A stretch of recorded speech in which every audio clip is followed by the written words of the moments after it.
L'assassinat d'Achour Sarnaya en France, à Lyon, un chrétien irakien qui a fui l'État islamique en 2014, qui était en fauteuil roulant.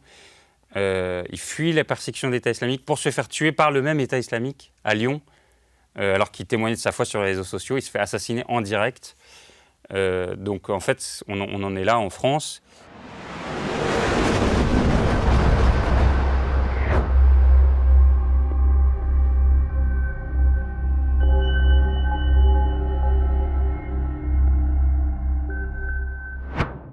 Bonjour à tous et bienvenue dans un nouveau grand entretien. Avant de commencer, je tiens à vous annoncer que notre dernier mag anti-mondialiste, Les Patriotes à la reconquête de l'Europe, est maintenant disponible en vente dans près de 5000 kiosques partout en France et depuis notre site internet.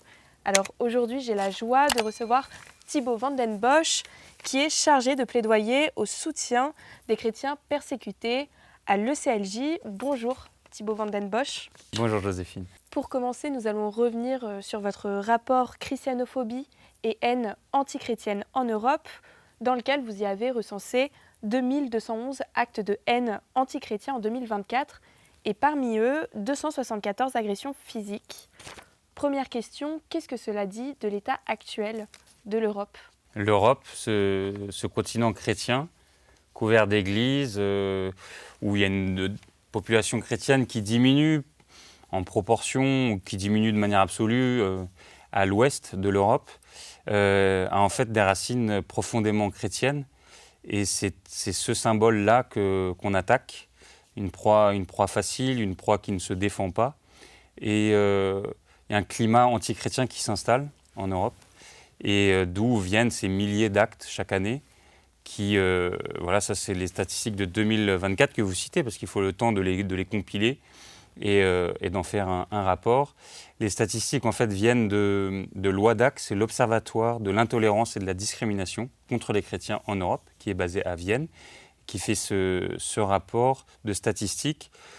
Mais également, avec ces statistiques, en fait, il faut aussi ajouter les statistiques d'autres observatoires qui se créent de plus en plus et à des échelles nationales. Donc, par exemple, il y a aussi un observatoire de la liberté religieuse et de conscience en Espagne, il y a un institut de statistique en Pologne, il y en a aussi au Royaume-Uni. Et donc, de plus en plus, on voit que les chrétiens prennent conscience de la hausse des actes antichrétiens en Europe et que la mise en place de statistiques par la société civile est indispensable. Pourquoi ?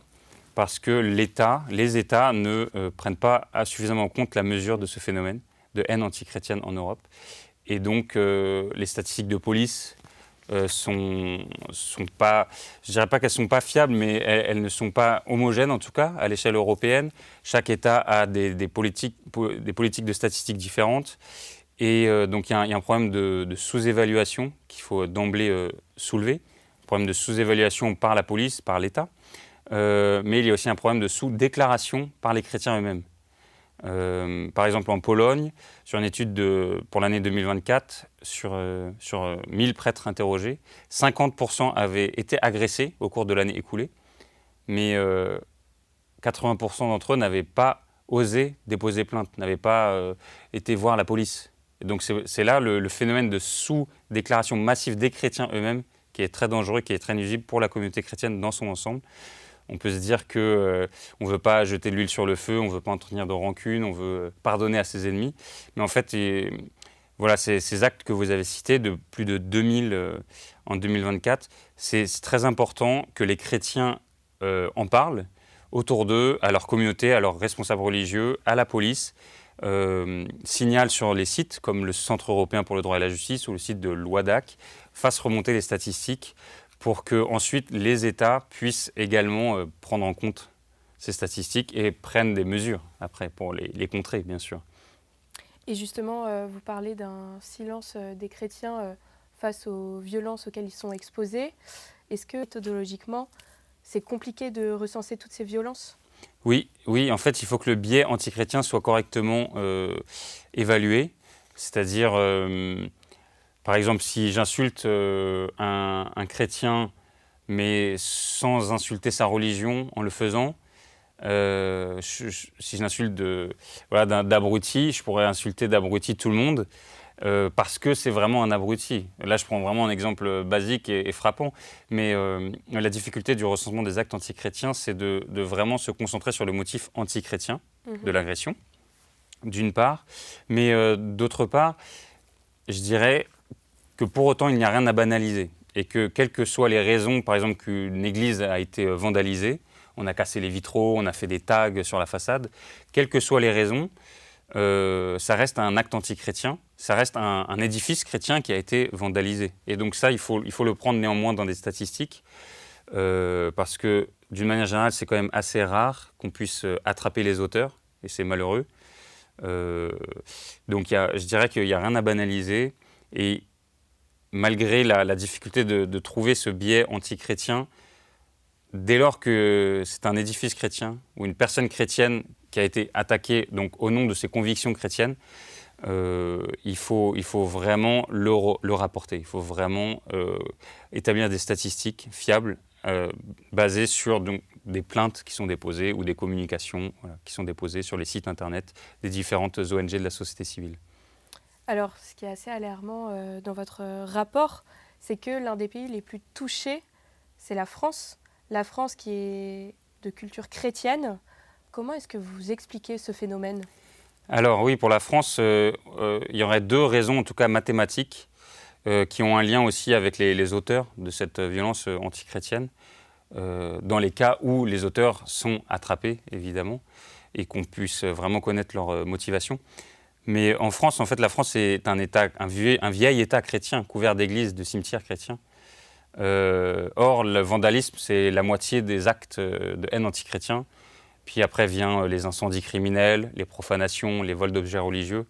Et en fait, tout simplement, plus un pays est couvert d'éléments chrétiens, plus il y a de chances ou de malchance que ces éléments chrétiens soient attaqués. Donc c'est pour ça que la France figure malheureusement en tête du classement des pays où il y a le plus d'actes antichrétiens, avec presque 1000 actes antichrétiens en 2024. Et ça, c'est continue. Il y a eu aussi une augmentation de 13% des actes antichrétiens, ça c'est les chiffres du ministère de l'Intérieur, entre le premier semestre 2024 et le premier semestre 2025. Donc il y a une progression, et ça, la France est couverte d'églises, et donc naturellement, il y a plus d'actes antichrétiens contre ces églises. Et puis également, en ce qui concerne les agressions physiques, qui sont les auteurs des agressions physiques envers les chrétiens ? C'est pour la plupart des individus musulmans radicalisés sur les réseaux sociaux qui peuvent agir seuls ou qui peuvent agir en connexion avec l'État islamique, avec des groupes terroristes. Et en fait, cela s'attaque par exemple au marché de Noël, s'attaque aux chrétiens d'arrière-plan musulmans. Et en fait, la radicalisation d'un musulman se fait également dans des pays, dans des villes à forte population musulmane. Donc ça, c'est aussi mathématique. Plus la population musulmane est nombreuse dans un pays, plus, en tout cas, au sein de cette population, il peut y avoir un risque de radicalisation et de passage à l'acte. Et un exemple également frappant, c'est l'assassinat d'Achour Sarnaya en France, à Lyon. Bien sûr. Un chrétien irakien qui a fui l'État islamique en 2014, qui était en fauteuil roulant. Il fuit la persécution de l'État islamique pour se faire tuer par le même État islamique à Lyon. Alors qu'il témoignait de sa foi sur les réseaux sociaux, il se fait assassiner en direct. Donc en fait, on en est là en France, et c'est la France qui concentre le plus d'actes antichrétiens, mais on pourrait citer l'Allemagne, le Royaume-Uni, des gros pays avec une grosse population, c'est eux qui concentrent le plus d'actes, mais la Pologne n'est pas exempte, l'Italie non plus. Comment vous avez réagi face à cet assassinat en septembre dernier ?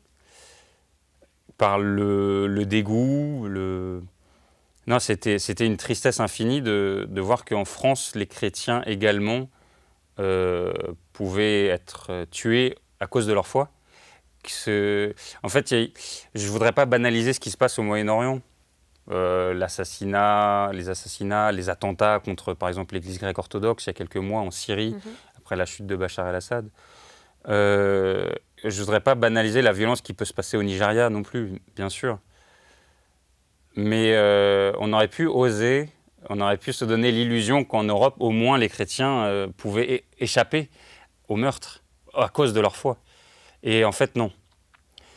Et là, c'est un gros phénomène qui est sous-évalué, qui n'est pas du tout pris en compte par nos institutions. Lorsqu'on a appris cet assassinat, on s'est tout de suite mobilisé. On a organisé une manifestation de soutien à Paris, mais qui a réuni 1500 personnes. C'était, il faut le dire, assez faible comme mobilisation. On aurait aimé bien davantage. Les acteurs politiques ne se déplacent pas, se mobilisent pas. Qu'est-ce que vous revendiquiez dans cette manifestation? Alors, les revendications, nous, étaient d'ordre institutionnel et politique. Et c'est aussi l'objet de ce rapport, c'est de dire, OK, il y a une sous-évaluation, vous n'avez peut-être pas tous les chiffres, vous n'avez pas conscience de l'ampleur du phénomène, mais voici les chiffres, voici ce qui se passe, et nous vous demandons une protection spécifique pour les chrétiens. Pourquoi? Déjà, il en existe également pour les musulmans et pour les juifs.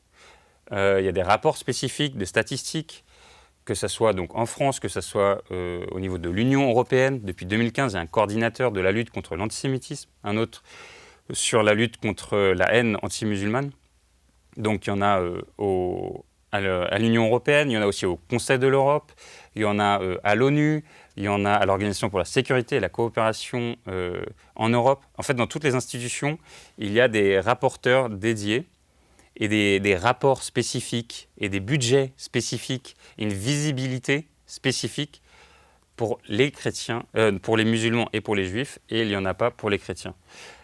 Or, le rapport démontre qu'ils souffrent plus que jamais et indéniablement d'actes et de haine anti-chrétiens.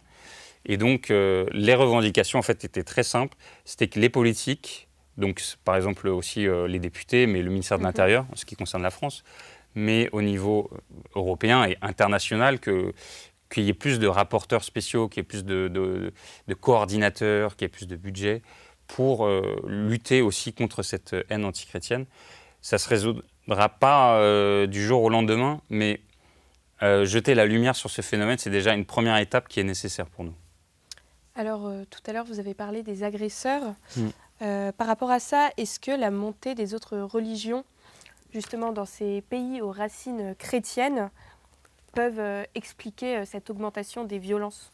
Oui, c'est ça. Alors j'ai mentionné comme parmi les 3 causes principales des actes antichrétiens, donc les individus musulmans radicalisés ou les groupes terroristes.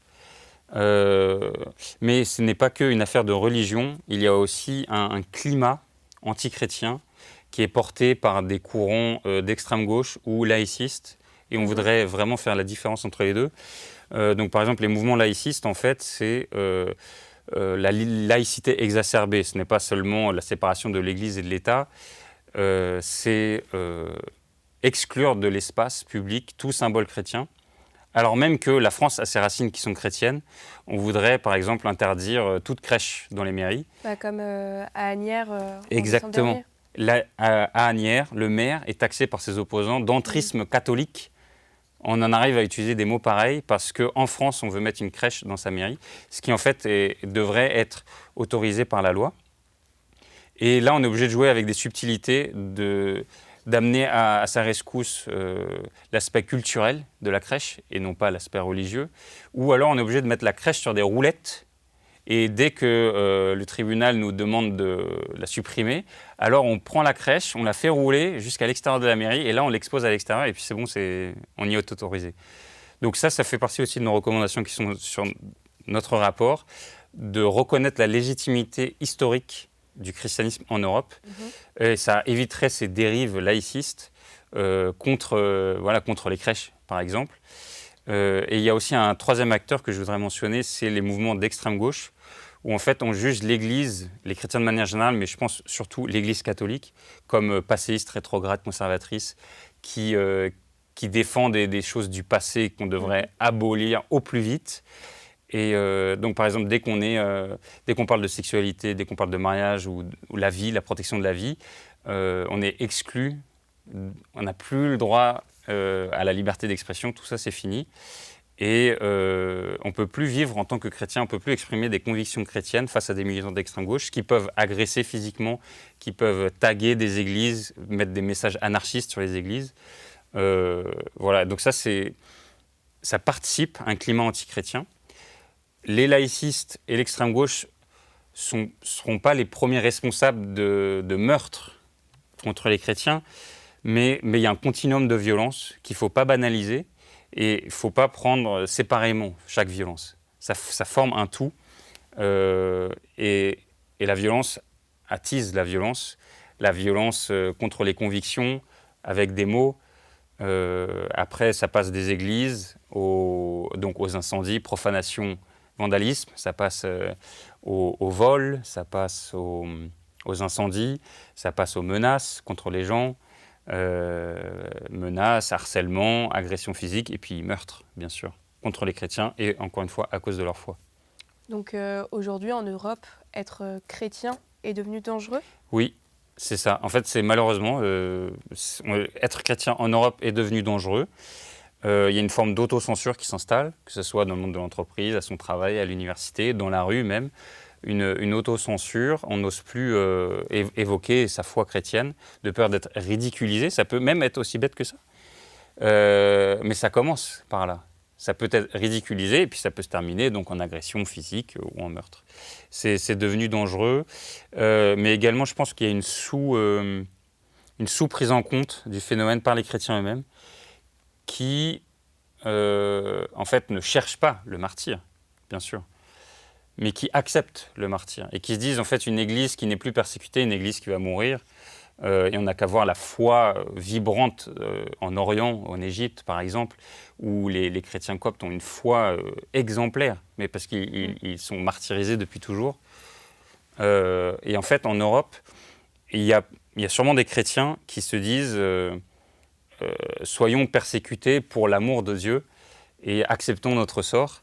Pour autant, j'invite les chrétiens, et en particulier nos évêques, les conférences nationales des évêques, mais aussi à la COMECE, la conférence des évêques européens, qui travaillent déjà beaucoup sur le sujet, de sensibiliser les fidèles, de sensibiliser les prêtres, les curés, et de dire ok, on pardonne à nos ennemis, mais ça ne nous empêche pas d'appeler à notre secours la police ou la justice, en fait. Ça ne nous empêche pas de mettre des caméras dans les églises, de fermer la porte à clé, de mettre des gardiens. Par exemple, nous, on est basé à Strasbourg. Il y a un service de sécurité à la cathédrale de Strasbourg, très vigilant, très précis. Et jusqu'à présent, on n'a rien à déplorer à la cathédrale. Mais je pense que c'est un phénomène qu'il faut pas prendre à la légère, mais y compris par nous, les chrétiens nous-mêmes. Il faut voir que les menaces existent, la violence existe, qu'elle peut arriver à tout moment. Et donc, l'affronter en face, en fait, serait déjà, pour nous-mêmes, c'est déjà ce qu'on peut faire, en fait, une bonne solution. Est-ce que l'on peut dire que cette haine anti-chrétien s'est aujourd'hui étendue jusque dans la sphère médiatique et c'est notamment ancré réellement dans les institutions en Europe ?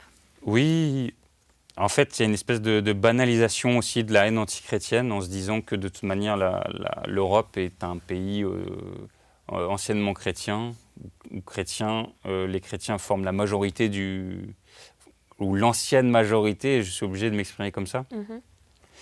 Il y a un rapport aux minorités qu'on a en France, en Europe de manière générale, à protéger.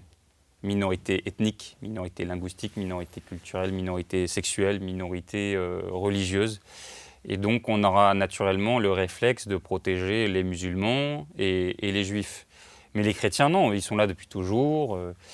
Et puis aussi, il n'y a pas d'amalgame qu'on puisse faire, ni dans les médias, ni dans les institutions pour les chrétiens. C'est-à-dire que pour les musulmans, en fait, on est passé de les Arabes, les Turcs, ou en tout cas une idée de race, à un amalgame, tous les musulmans, en fait.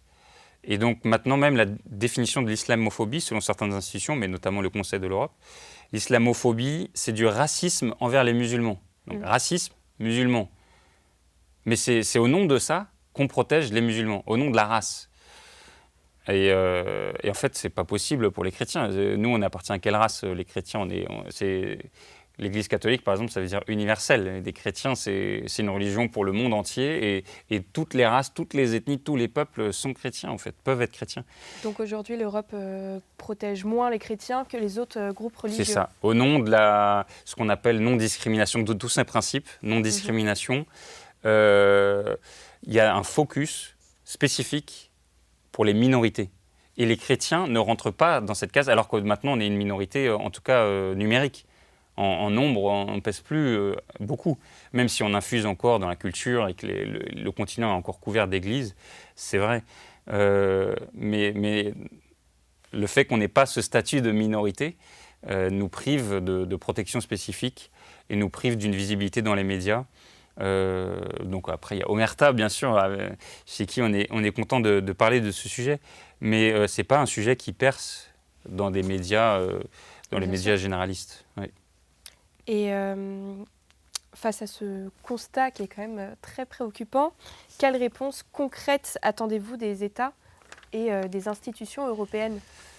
Alors, des réponses concrètes, oui, il y en a une au moins en tout cas, c'est que l'Union européenne et le Conseil de l'Europe se dotent de coordinateurs spécifiques chargés de la lutte contre la haine antichrétienne. Donc, parce que non seulement ça résolverait une discrimination, vu qu'il en existe pour les musulmans et pour les juifs et qu'il n'en existe pas pour les chrétiens, ce serait la moindre des choses qu'il y en ait aussi pour les chrétiens. Et donc pour cela, nous avons sur notre site internet une pétition que nous allons adresser, donc c'est le site internet eclj.org, une pétition que nous allons adresser au Parlement européen pour l'Union européenne et à l'Assemblée parlementaire du Conseil de l'Europe pour le Conseil de l'Europe, une pétition, et nous demandons à ces deux assemblées un débat sur le sujet. Et ça paraît anodin, mais ça ne l'est pas. Il faut un débat pour que tout le monde discute du sujet de la haine antichrétienne en Europe, de gauche comme de droite, que ça ne soit pas réservé ou récupéré ou politisé par un camp en particulier. Il faut que tout le monde participe au débat. Et ensuite, il faut que de ces deux institutions émergent des résolutions, donc des textes législatifs. Il faut qu'il y ait des demandes précises aux organes exécutifs, donc que ce soit par exemple à la Commission européenne. On veut des réponses précises de la Commission européenne, Ursula von der Leyen par exemple. On veut des réponses précises de la part des gouvernements aussi. Les gouvernements nationaux doivent donc établir de meilleures statistiques et avoir des budgets spécifiques et des coordinateurs spécifiques. Et donc cette démarche-là n'est pas symbolique, c'est une démarche officielle d'apporter sa signature sur notre site. Et ensuite, nous faisons ce travail institutionnel parce qu'une fois qu'on a rassemblé des statistiques, une fois qu'on a une matière qu'on ne peut pas contester, qu'on voit ce continuum de violence contre les chrétiens à cause de leur foi, il faut que les institutions réagissent et c'est tout à fait possible en fait. Là, il y a quelque chose à faire, il y a des demandes précises que nous on fait, qu'on a besoin de soutien pour les mener à bout. Et les institutions, en fait, nous représentent. Elles doivent nous rendre des comptes, tout simplement. Et donc ça, c'est vraiment une démarche officielle à faire, tout à fait légitime, qui n'est pas partisane et qui se fait à travers l'Europe. Parce qu'il faut aussi bien se rendre compte de sortir de sa bulle française, que la haine antichrétienne se propage à travers l'Europe, donc au Royaume-Uni, en Allemagne en particulier. Et donc, il faut demander des réponses européennes. Est-ce que vous avez des exemples concrets d'agressions qui se passent notamment en Allemagne, au Royaume-Uni ou dans ces autres pays qui sont touchés ? Oui. Alors, beaucoup de vols, de dégradations qui touchent les cimetières. Donc là, récemment, il y a eu un vol de centaines de croix dans un cimetière en Belgique. Sinon, c'est des agressions de personnes, des croix cassées, donc au Royaume-Uni. Il y en a eu très, très récemment, mais en Italie, c'est des prêtres qui ont été empoisonnés, parfois pour des petites querelles, pour rien du tout, mais ça arrive. Hein. Ça arrive. En Espagne, il y a eu des réfugiés coptes, donc des réfugiés chrétiens en Espagne, qui ont été agressés par des musulmans dans un centre d'accueil de réfugiés et de migrants. Donc ça arrive malheureusement tous les jours et dans des proportions variées, mais aussi en Allemagne, il y a eu des tentatives d'attentats sur le marché de Noël qui ont été déjouées. Mais oui, ça arrive. Et c'est vrai que la plupart d'entre elles concernent les bâtiments des églises, tagués, profanés, vandalisés. Mais il y a des menaces physiques contre les personnes. Et là, donc notamment, comme j'ai cité, oui, contre des chrétiens ou des chrétiens ex-musulmans. Ça, ce sont les pires et les plus répandus. Voilà. Et après, en fait, il y a une sous-évaluation, c'est-à-dire que même si des instituts de statistiques gagnent en importance, le phénomène est encore largement sous-comptabilisé. Et donc là, il faut aussi que la société civile, que les chrétiens eux-mêmes se mobilisent en fait, pour faire remonter davantage leurs statistiques. Et est-ce que vous pensez qu'à terme, il va y avoir une augmentation encore plus de ces actes de violence antichrétiens? Oui, malheureusement, je suis convaincu que la violence continuera d'augmenter, sauf si on prend les mesures adéquates, en fait. Là, c'est un phénomène, oui, qui tend vraiment à augmenter. Maintenant, à la Toussaint, à Noël, à Pâques, on a des messages du ministère de l'Intérieur qui nous met en garde contre les risques d'attentats. D'accord. Ça, c'est sûr. Donc il y a quand même une prise de conscience. Il y a une prise de conscience, oui, mais en fait, pour l'instant, c'est, comment dirais-je, il faudrait en faire davantage. Pour l'instant, il y a une mise en alerte. On met les sentinelles, l'opération Sentinelle devant la cathédrale, d'accord, mais en fait, il n'y a pas que les églises principales, il y a toutes les églises secondaires, voilà, il y a tous les chrétiens, tous les cimetières. Je veux dire, c'est vrai que c'est difficile d'apporter une protection, mais je pense qu'il y a énormément d'efforts à faire, de protéger davantage les lieux de culte, d'avoir une meilleure coordination entre les communautés chrétiennes et les autorités. Il y a un travail à faire, oui, à l'échelle européenne et pas que française. Et donc, oui, appeler à la vigilance, c'est une chose, mais après, je pense entrer dans le vif du sujet, c'est-à-dire appeler à la vigilance, et ensuite, l'étape d'après, c'est apporter une vraie protection tout au long de l'année, une protection dédiée, une visibilité dédiée. Ça, c'est important, et c'est ce qui manque encore, en fait. Notamment, en fait, les rapports là, des commissions de droits de l'homme, l'Agence des droits de l'homme, en fait, fait des statistiques partielles. C'est des statistiques sur les actes antisémites et les actes anti-musulmans.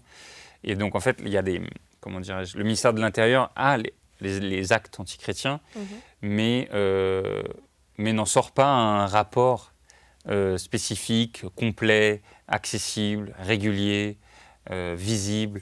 Et donc, c'est ça, en fait, ce sur quoi on insiste, qui est toujours plus de visibilité en France comme ailleurs. Alors tout à l'heure, vous l'avez dit, l'Europe protège principalement les minorités. Est-ce que vous pensez qu'à terme, les chrétiens deviendront une minorité qui sera protégée par l'Europe? Est-ce que ce scénario est possible? En fait, c'est délicat de dire. On est déjà une minorité, en tout cas numérique. Bien sûr. Mais est-ce qu'on considère que tous ceux qui ont eu leurs grands-parents, leurs grands-parents en France, en gros, est-ce que tous les Blancs peuvent être considérés comme chrétiens? En fait, dans la tête de certains terroristes islamistes, oui. C'est-à-dire que quand un marché de Noël est visé, c'est un symbole chrétien par excellence, un marché de Noël. Mais ceux qui sont sur le marché de Noël ne sont pas que chrétiens. Mais il y a encore le mythe des croisades, en fait, dans l'esprit de la propagande djihadiste. Et là, l'idée, c'est d'attaquer n'importe quel blanc en France. Ça serait attaquer un chrétien. Bon, mais après, de là à dire, du coup, est-ce qu'un jour les chrétiens seront eux-mêmes une minorité à protéger? En fait, je ne pense pas, parce que numériquement, on l'est déjà et il ne se passe pas grand-chose. Et après, comment dirais-je, la culture reste chrétienne, un minimum. Donc il y a des débats qui peuvent arriver, comme un débat sur la polygamie qui arrive à la Cour européenne des droits de l'homme, avec un réfugié yéménite aux Pays-Bas et qui maintenant veut faire venir ses autres épouses. Et en fait, la question, ça va être au nom de quoi on lui interdit de faire venir ses enfants puis ses épouses, au nom de l'interdiction de la polygamie. Mais pourquoi on interdit la polygamie? En fait, c'est sûr qu'à un moment, on aura de plus en plus fréquemment ce genre de débat. Est-ce qu'on dira non à la polygamie au nom de Je ne sais pas au nom de quoi. En fait, c'est la question que devront se poser les juges de la CEDH. Je pense qu'une protection spécifique pourra avoir lieu pour les chrétiens le jour où on reconnaîtra le caractère systémique, le caractère vraiment précis, le caractère des attaques contre les chrétiens au nom de leur foi. Voilà. Et donc il y a déjà des institutions qui avancent là-dessus, comme l'Organisation pour la sécurité et la coopération en Europe, qui n'a pas un coordinateur spécifique pour la lutte contre la haine antichrétienne, alors qu'il en existe un pour les juifs et un pour les musulmans. Celui pour les chrétiens est noyé dans la lutte contre le racisme, la xénophobie, toutes les formes de discrimination, dont les discriminations religieuses, dont la haine antichrétienne. Donc voilà, il n'y a rien de spécifique pour les chrétiens. Cependant, à l'OSCE, il y a le Saint-Siège, qui est membre de l'institution internationale. Et je pense que ça joue favorablement. Il y a un rapport spécifique, un guide spécifique qui est sorti en juillet 2025 sur les actes antichrétiens, pour les comprendre et comment lutter contre les actes antichrétiens dans les pays de l'OSCE. Et en fait, je pense que si cette institution avance sur cette voie-là, de reconnaître le phénomène de la haine antichrétienne et d'adopter un guide pour le comprendre et pour lutter contre, je pense que d'autres institutions peuvent suivre en fait. C'est ça qui est intéressant. Là, il y a une dynamique intéressante. Le phénomène est tellement gros, tellement devant nous, et on est tellement à utiliser à tort et à travers le lexique de la non-discrimination qu'il faudra bien un jour l'utiliser également en ce qui concerne la discrimination contre les chrétiens. Donc on attend ce jour-là, enfin on plaide pour que ce jour arrive à l'Union européenne et au Conseil de l'Europe. Et puis après, de manière certaine, en fait, ça arrivera dans les différents pays, en fait, à l'échelle nationale, bien sûr. Et je pense que l'Église catholique, les églises de manière générale, mais l'Église catholique a son rôle à jouer. Et donc là, la Comessé que j'ai citée précédemment avance correctement sur le sujet. Et nous, on plaide donc pour que les conférences nationales des évêques se mobilisent également.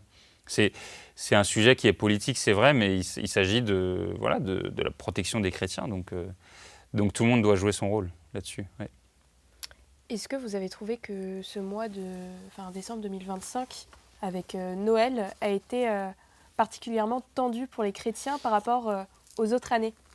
Alors particulièrement tendu, en fait, c'est difficile de dire, parce qu'il y a la polémique des crèches de Noël.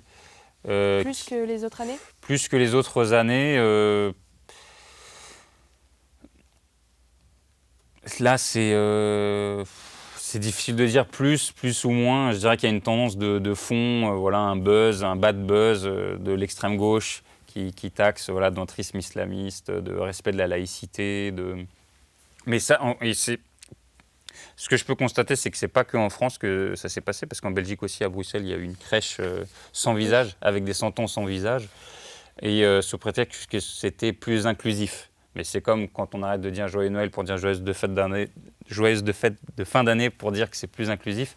En fait, non, le christianisme est universel, le christianisme est inclusif, et c'est respecter la culture du pays dans lequel on est que de souhaiter un Joyeux Noël et que d'avoir des crèches. Donc ce que je peux voir, oui, c'est qu'il y a eu des attaques virulentes, ça cette année, c'est sûr, c'est indéniable, contre les crèches. Il y a eu des déformations, donc de la symbolique de la crèche avec ses santons sans visage. À Béziers, c'est la même rue Tournelle. Robert Ménard qui met sa crèche, ça fait 10 ans que ça dure. C'est pas nouveau. Donc il l'a mise encore cette année. Mais voilà, il peut se passer par contre des attaques. C'est vrai, dans le nord de la France, il y a eu une crèche qui a été vandalisée. Mais l'année dernière aussi, il y a eu de vandalisation de crèches. Et après, c'est une période de Noël où on a une attention particulière pour les chrétiens. Mais malheureusement, en fait, on aimerait que l'attention sur les chrétiens se porte tout au long de l'année, bien sûr. Pas que à chrétiens et autour des crèches. Parce qu'en fait, encore une fois, la crèche n'est pas un élément banal de la haine antichrétienne, ça participe au climat. Et aujourd'hui, c'est une crèche, après c'est l'église elle-même, et après c'est le prêtre qui est attaqué. Voilà, c'est ça, il faut être vigilant. Et là, on est à trouver des astuces pour jouer avec le droit, et nos opposants laïcistes jouent avec le droit. Et en fait, on ne s'en sort pas. Et je pense qu'il faut avancer de manière plus fière, plus tranchée, plus affirmée, renouer avec les racines chrétiennes de la France et de l'Europe en général. Et on éviterait bien des dérives en faisant cela.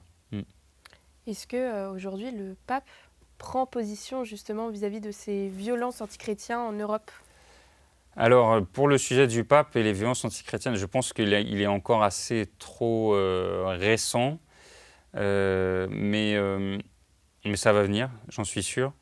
Il a accueilli la délégation ECR, donc au Parlement européen, ce qui correspond à l'échelle politique française au parti politique de Marion Maréchal, oui, et Nicolas Bay, Laurence Trochu. Et donc, il y avait des députés français, mais de toute l'Union européenne, bien sûr, qui appartiennent à ce même groupe ECR, qui sont venus lui rendre visite au Vatican. Et là, il a évoqué devant ces députés les racines chrétiennes de l'Europe. Et ça, c'est extraordinaire. Je veux dire, le pape François, le pape précédent, ne l'avait pas fait. Le pape Benoît pouvait le faire. Le pape Jean-Paul II, surtout, le faisait. Mais en fait, il y avait une espèce de tabou d'évoquer ces racines chrétiennes parce que c'était l'aspect peut-être exclusif de la chose, l'aspect purement identitaire de la chose. C'est-à-dire que l'Europe est chrétienne et ne peut être que chrétienne. Et il n'y a pas de place pour les autres religions ou pour les peuples venus d'ailleurs, même s'ils sont chrétiens. Un Africain chrétien est d'abord un Africain, donc on n'en veut pas. Non. En fait, le pape, en précisant, en rappelant à juste titre que les racines de l'Europe sont chrétiennes, il dit ça en tant que fait, vérité historique et indéniable, qu'il faut préserver, qu'il faut choyer. Ça forge notre culture et notre identité. Mais le christianisme est inclusif, en fait, c'est l'inclusion même. Et une société chrétienne peut faire vivre côte à côte les différentes religions, en fait. C'est ça, je pense, une société chrétienne peut faire vivre des gens aux religions différentes, plus qu'une religion fondée exclusivement sur la laïcité. Pourquoi ? Parce que la laïcité, en tout cas aujourd'hui, s'est transformée en laïcité exacerbée, en laïcisme, et on n'est plus dans une distinction du religieux, des églises et de l'État, mais on est dans une séparation stricte et une exclusion du religieux. Et donc, en fait, ce faisant, la laïcité scie la branche sur laquelle elle est assise, parce que la laïcité, en fait, c'est construit grâce au christianisme. C'est Jésus lui-même qui nous enseignait dans l'Évangile qu'il faut donner à Dieu ce qui est à Dieu et à César ce qui est à César. Donc les chrétiens sont quand même les mieux placés en ce qui concerne la laïcité, et pour ne pas confondre et pour ne pas tout mélanger. Mais ce faisant, le christianisme, c'est aussi l'amour du prochain. Et donc c'est en renouant avec nos racines chrétiennes, notre identité chrétienne, qu'on peut s'assumer parfaitement soi-même et accueillir davantage l'autre, et en s'assurant que l'autre respecte la culture du pays dans lequel il entre. C'est pas en se reniant ou en ne s'assumant pas ou en ayant honte de soi-même qu'on peut proposer un vrai pays. Et en fait, je suis convaincu que ça arrêterait des dérives du style Rokhaya, Diallo. C'est Rokhaya Diallo ? Je ne sais plus, une de la France Insoumise qui avait du mal à dire vive la France, ou qui ne se sentait pas chez elle, ou qui ne se sentait même pas chez elle à la France Insoumise parce qu'il n'y avait pas assez de racisés ou de noirs, donc que c'était trop blanc. Et donc elle ne se sentait pas chez elle ou pas dans son pays. Mais justement, elle n'est pas chez elle, elle n'est pas dans son pays. Et en fait, je pense que là, c'est peut-être un exemple un peu trop précis, mais d'une manière générale, si la France s'assume telle qu'elle, qu'elle a vraiment un idéal, qu'elle peut proposer un idéal d'intégration, les gens, s'ils quittent leur pays, c'est pas pour se retrouver dans le même pays qu'ils ont quitté, en venant en France ou en Europe de manière générale. Donc ça nous aiderait à préserver notre culture, et on n'a pas à se cacher derrière notre petit doigt de la laïcité ou de que sais-je encore. Si on a une culture chrétienne, ben voilà, les nouveaux arrivants doivent respecter notre culture chrétienne. Et je pense que ce serait beaucoup plus simple, on éviterait bien des ambiguïtés, et l'intégration se ferait beaucoup plus facilement, et on se ferait beaucoup plus respecter. Pourquoi ? En fait, y a des sujets qu'on a montés en tabou, donc le sujet de la religion en particulier, à vouloir que chacun reste comme il est et à venir comme il est et à pratiquer sa religion comme il ferait chez lui dans son pays. Mais en fait, voilà, dans des pays musulmans comme en Égypte, Dieu est présent dans la société, les musulmans sont fiers d'être musulmans, les chrétiens sont fiers d'être chrétiens, mais avant tout, ils sont égyptiens et très fiers d'être égyptiens. Et chacun parle de sa religion, assume sa religion, chacun participe aux fêtes religieuses les uns des autres, chacun fête Noël, chacun fête le Ramadan. Et je veux dire, il y a aucun souci. Mais pourquoi? Parce que chacun s'assume et chacun a bien conscience qu'il est égyptien depuis 10 000 ans ou depuis 15 000 ans, ils sont égyptiens en fait. Ils ont cette profondeur historique nationale qui passe encore au-dessus de leur identité religieuse. Et je pense que la France, si elle faisait ça avec ses 1500 ans d'histoire chrétienne, elle gagnerait en cohésion nationale. Voilà, le fait de s'assumer chrétien, que les musulmans s'assument musulmans, mais avant tout, on est français. Voilà, ce serait vraiment un beau message à faire passer à tout le monde, que la France s'assume avec ses racines chrétiennes, ça gagnerait pour tous. Ouais. Bien sûr. Thibaut van den Bosch, merci beaucoup pour cet entretien. Merci Joséphine pour votre invitation aussi. Et merci à tous d'avoir regardé cette vidéo. N'oubliez pas de vous abonner à notre chaîne YouTube. Et je vous dis à très bientôt.